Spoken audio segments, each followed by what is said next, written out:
What's going on, everybody? It is Liam here from the 90th Minute and the Sunday League Pundits. Let's have a brief discussion. Let's talk Glasgow Derby. Let's talk Old Firm. Whatever side of the divide you are on, there's only one answer. Glasgow is green and white. It was a demolition on Derby Day. What can I say? Ange Postecoglou, his game plan, his tactics, his side were perfect. Especially in the first 45 minutes, the high press, the swarming mentality. It was beautiful. It was gorgeous to watch. Leo Labada, what can you say? The young man has just come in and just been a sensation since arriving in Glasgow. 2 goals on Derby Day for him. 2 good goals. I mean, his movement was good. His finishing was good. I'm going to talk about the man who I think is the greatest sensation in all of Scottish football, Jota. I mean, that goal was sublime. The finish was just...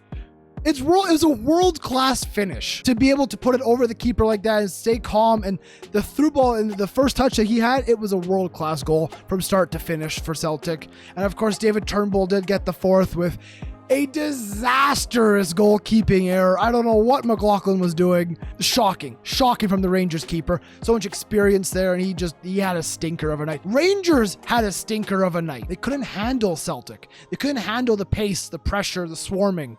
They gave up chance after chance. Holes in the back line. Back post was never marked, it seemed. And then when Rangers did get the ball, what did they do with it? They barely moved forward. They barely got into the opponent's half, especially in the first 45. There was nothing going forward for Rangers. The only chance in the first half was the header at the near post that went out for a throw-in. Not much there. We can talk about individuals. We can talk about performance. We need to talk about Ange Postecoglou. The man has come into Glasgow, an unheard of, a nobody. He was a laughing stock. Who the hell is this guy you're appointing? And look at the job he has done. He's taken over a squad, revolutionized it, because he has so much dead weight to get rid of, so many former players that just needed to be moved on. He brought in talent that no one had ever heard of. Me and you had never heard of Kyogo Furuhashi 16 months ago. But look at him. He's come in. Yes, he got injured within the first minute, and it was disappointing. But he's come into this team and done incredible. And you know what? His replacement for that match, Giamakis up top, how can you argue with a signing like that? He was the top goal scorer in the Netherlands. You brought him in for under £5 million. An incredible piece of business. He holds that front line so well. He just bullies the center backs. He is a fantastic secondary or backup striker, if you will. Let's see how long Kyogo is out for. He took a nasty fall in the celebrations after the game. He has his arm in a sling.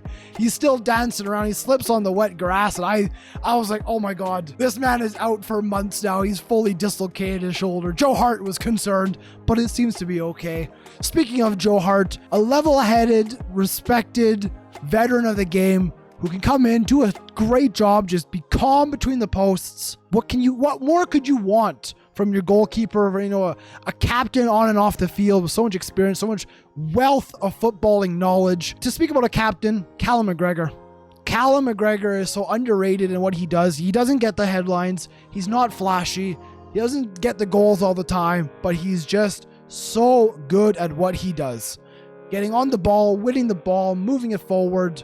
Callum McGregor is the best midfielder in all of Scotland. No questions asked. He may be even the best player in Scotland. No questions asked. Let's shift focus from Celtic onto Rangers. Is there going to be question marks after this game? Is that gap at the top of the table already too much to overcome? Celtic are undefeated. Celtic don't look like they're going to be defeated anytime soon. They've already played the top 6 SPFL sides. They haven't lost. They've conceded 1 goal all season. They are looking untouchable right now. Is that gap at the top of the table ever going to be caught up? I personally don't think so. I think Celtic are on par to have a record-setting SPFL campaign. Yes, they have Champions League and European football. Let's see how Ange Postecoglou does in that big match, because you know what? He has to be judged now, yes, based on the Scottish League 100%, but also what he does in Europe. Brendan Rodgers failed Celtic in Europe. Let's see what Ange can do this time in the campaign. Rangers need a little bit. They need to start changing over a couple of these older players. I mean, the substitutions that Rangers brought on during that 90 did not help that team at all. They did not look like scoring a goal. There's going to be question marks about the strengthening and the depth of that Rangers squad. But you know what? They're still a good team, and they will definitely push Celtic all season. I don't think they will challenge for the title per se, but they will push. They'll be right there. Celtic, on the other hand, they are looking like champions. They're looking great. And what can we say other than Ange Postecoglou is here? Celtic are here. They're looking fantastic. Drop your comments down below. Let me know what you think about Celtic, the Old Firm, the Glasgow Derby, whatever you want to call it, your Rangers. Talk to me about SPFL football in general. And if you want more SPFL content, let me know. We can do a weekly show on this here on the 90th minute and as part of the Sunday League Pundits. I am Liam. We'll see you next week. Hail, hail.